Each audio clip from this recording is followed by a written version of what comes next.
Okay, welcome back, everyone, to a deep dive. We're digging into some sources today to really get to the heart of something fundamental. Yeah, and today it's not, the usual news report or study. What? We're looking at something more narrative, more personal. It's called the cost of everything. Right, extracts from this story about a young woman, Lena. She's trying to make it in a big city, chasing a dream. Exactly. And it really it lays bare the sacrifices involved, the things you see, and maybe more importantly, the things you don't always see right away. Let's paint the picture. Lena's 24. She's working constantly, mornings in a cafe, evenings doing deliveries. And somehow she's also studying business online. Did it? Well, it's a demanding schedule. Driven by this big dream, though, opening her own design studio. A dream a lot of people can probably relate to, right? Wanting to build your own thing. Mm. But the story shows the sheer grind behind that dream. Mm-hmm. And that's our mission for this deep dive, isn't it? To kind of pull apart Lena's story and understand the real cost. It's never just about the money. Definitely not. It's about, life, relationships, your own health, your well-being. It all gets tangled up in it. It really forces you to ask that question, the one anyone pushing hard asks eventually.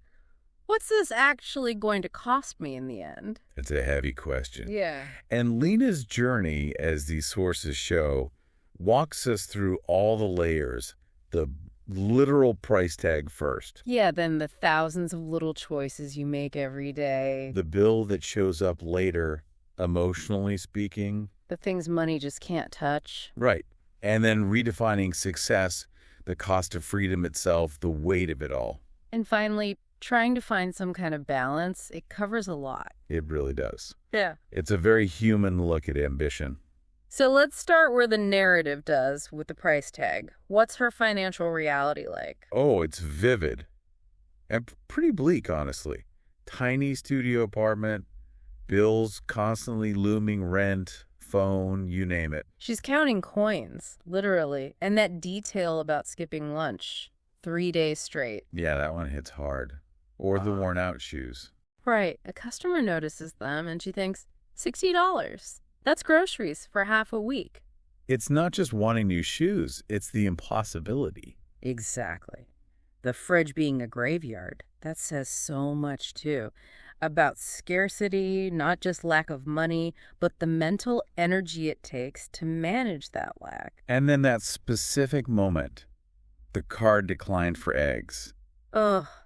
It's such a small thing, isn't it? But so humiliating in that moment. Yeah. The cashier's smile, having to walk out empty-handed. And what does she do? No time to dwell. She immediately picks up extra delivery shifts. In freezing rain, no less. Just to cover the cost of those eggs. It just shows that relentless pressure. The source says she smiles through it, doesn't complain. Complaining feels like a luxury she can't afford. She just keeps moving, counting, sacrificing. But you know that question is always there under the surface. But she has that coping mechanism, right? Sketching late at night, Yeah. keeping the dream alive. Yes, her lifeline. Drawing, writing down ideas, believing in the future, even when it feels miles away. And that reframe. I'm not poor, I'm investing. Powerful. It gives the struggle meaning, frames it as temporary. Absolutely. But even with that mantra, the source shows the question, what will it cost me, is still there. The price of everything is going up, and the personal cost of her ambition, it's rising too. It's that first layer of payment, and it's already demanding way more than cash. And that financial strain, it naturally bleeds into the next theme, 1,000 choices. Her life isn't an adventure, it's a battlefield of choices. A quiet one, maybe, but relentless. Not big dramatic forks in the road always, but constant, painful prioritizing, like which bill gets paid today? Because there's never enough for everything at once. And the stakes can get terrifyingly high, like the eviction notice. Slipped under the door, 5 days. Yeah, that kind of thing just stops you cold. Pure panic sets in, but then action. Lists, calls, scrambling for overtime, thinking about borrowing. And right then, in that crisis, the phone rings. Freelance design project. Pays immediately. Lifeline, right? Lifeline, yes, but the cost. Giving up sleep, missing online classes, pushing her body right to the edge, exhaustion. It's a survival choice, really. She has to take it. But the narrative shows the fallout, shorter nights, feeling weaker, reality blurring from fatigue. Mm-hmm. Missing calls from her mom, canceling on friends, losing touch with daylight even. And that makes her question it all, doesn't it? Can she even afford this dream? Is passion a luxury when survival takes literally everything? Every hour on design feels like an hour stolen from just keeping her head above water. Which is mirrored in that interaction at the cafe with the stranger who notices her drawings. Yeah, the woman asks if she's an artist. Lena just says yes, quietly. And the stranger's words, they land differently about having a lot of choices ahead. Because the stranger gets it. It's not just about career paths, she says. What was it exactly? Sometimes the cost of what you want isn't just money, it's the moments you miss, the people you lose, the parts of yourself you forget. Right. But the hardest choice is deciding what you're willing to give up and what you won't. That just reframes the whole thing, doesn't it? From dollars and cents to human cost. Completely. And it makes you, the listener, think. Have you faced choices like that, where the real cost wasn't financial? What were you willing to let go of? Because some costs, as the story shows, you just can't pay back later. Which leads right into the next part the narrative explores. The bill comes later. This is where those hidden costs, the emotional ones, really start to surface. The source calls them cracks. Small at first. A missed call from her sister, forgetting a friend's birthday. Declined invitations, texts unanswered, people just slowly drifting away. And it's described as more than loneliness. It's like a deeper detachment from her old life, her old self. Yeah, that scene where she collapses on the bed, sees the text from Maya, her best friend, "Where have you been? We miss you." And she just can't reply. It's brutal. It puts the question right there. Is she trading friendship for ambition? Is success worth being this isolated? This is where the emotional cost really hits home in the narrative. Every sacrifice, every yes to work and no to connection, it's chipping away at her actual happiness. She remembers the good times, laughter, coffee, just feeling connected, and they feel like echoes, like something locked away. She starts asking herself, am I losing who I am in all this? If success means being alone, is that really success? The physical toll shows up too, the source notes, tired lines on her face, eyes looking heavy. It's a clear reminder that the bills aren't always paid in cash. Often it's moments lost, love put on hold, and this fear grows that some debts are just unpayable. Yet even with all that, there's still that flicker of hope inside her, right? That belief that it's all for something. That the cost counts somehow. That some dreams demand everything, and she's willing. That drive is still there. But then comes a moment that changes everything. A real turning point. Yes. Money can't buy. It starts with a phone call. Her grandmother is severely ill. And that news just cuts through everything. The guilt hits harder than anything else. This is her grandmother, who raised her, taught her to draw, believed in her. And she hasn't been home in months. The cost is suddenly crystal clear. The cost of absence. No ambiguity there. You feel her rush to the hospital, the sterile smell, seeing her grandmother so frail, but still smiling, reaching for her hand. That detail about the hand, thin, delicate, a map of years. It's incredibly grounding for Lena in that moment. And just sitting there, holding her hand, listening to stories. The hospital room fills with something priceless.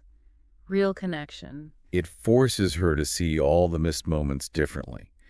Family dinners, holidays, birthdays, Yeah. all sacrificed thinking the money earned was worth it. But holding that hand, the truth is undeniable. No amount of money buys back this moment, this connection. No success replaces a missed goodbye. She connects it right back to the choices, the late nights, ignoring calls, skipping events. The price of ambition suddenly feels way too steep. Her dreams don't vanish, the narrative says, but they shift. Success at the cost of everything else feels hollow now. And she finally asks, can I have both? Dreams and family. Can they coexist? It's a critical question. And she makes this quiet vow right then. Find a new balance.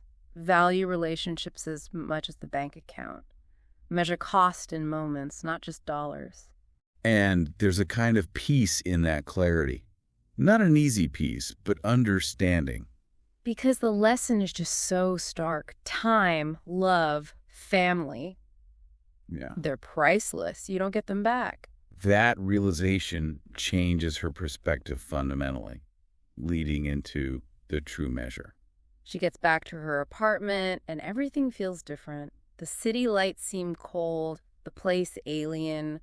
Something inside her has changed. The outside world is still loud, bills, deadlines, noise. But that image of her grandmother's hand, it points to a different need now. For balance, meaning, connection. And what does she do? Puts away the business sketches, starts drawing faces. Her grandmother, her mom, her friends. It's an act of reconnecting. And then, almost like the universe heard her, that message from Maya pops up again. Coffee this weekend. And this time Lena feels warmth, no hesitation. I'd love that. It's been too long. Just sending it feels lighter, less alone. This sparks a whole series of small changes. Saying yes more often, making real time for family calls, not just squeezing them in, cooking for herself, laughing more, resting without guilt. Her work approach shifts too. Still driven, still working hard, but not letting the dream devour everything. It's a journey, not just a frantic race. The coffee with Maya is a big step, talking honestly, sharing fears, and Maya's simple wisdom. It's okay to slow down. Life is about sharing the load. Mm-hmm. And Lena's journal entry sums it up perfectly. It's really the core insight here. Money can buy many things, but it cannot buy time, love, or moments that matter. The cost of everything is not only in dollars spent, but in the life lived or lost along the way. Now I choose to pay with my heart. It changes her dream, doesn't it? Less about solo achievement, more about building with others. Ambition and peace together. She feels stronger, the source says, not from money, but from clarity. Knowing what truly matters. Success redefined. Yeah, not bank balance or hours logged, but richness of days, depth of connections, peace inside. It's a powerful shift, and it makes you ask yourself again, what's the true measure of success for you? But finding that clarity doesn't erase the challenges, does it? The narrative brings us to the price of freedom, this new balance, this freedom to choose connection. It has its own cost. Right. She's back in the kitchen, bills are still there, rent's due. That mountain hasn't disappeared. The freedom she's found was earned through all those sacrifices, and maintaining it requires constant effort, constant balancing. And another choice comes up, a gallery opening. Inspiration, connection to her creative world. Exactly what she needs on one level. But it means losing a day's income. Income she still desperately needs. So the question is sharp.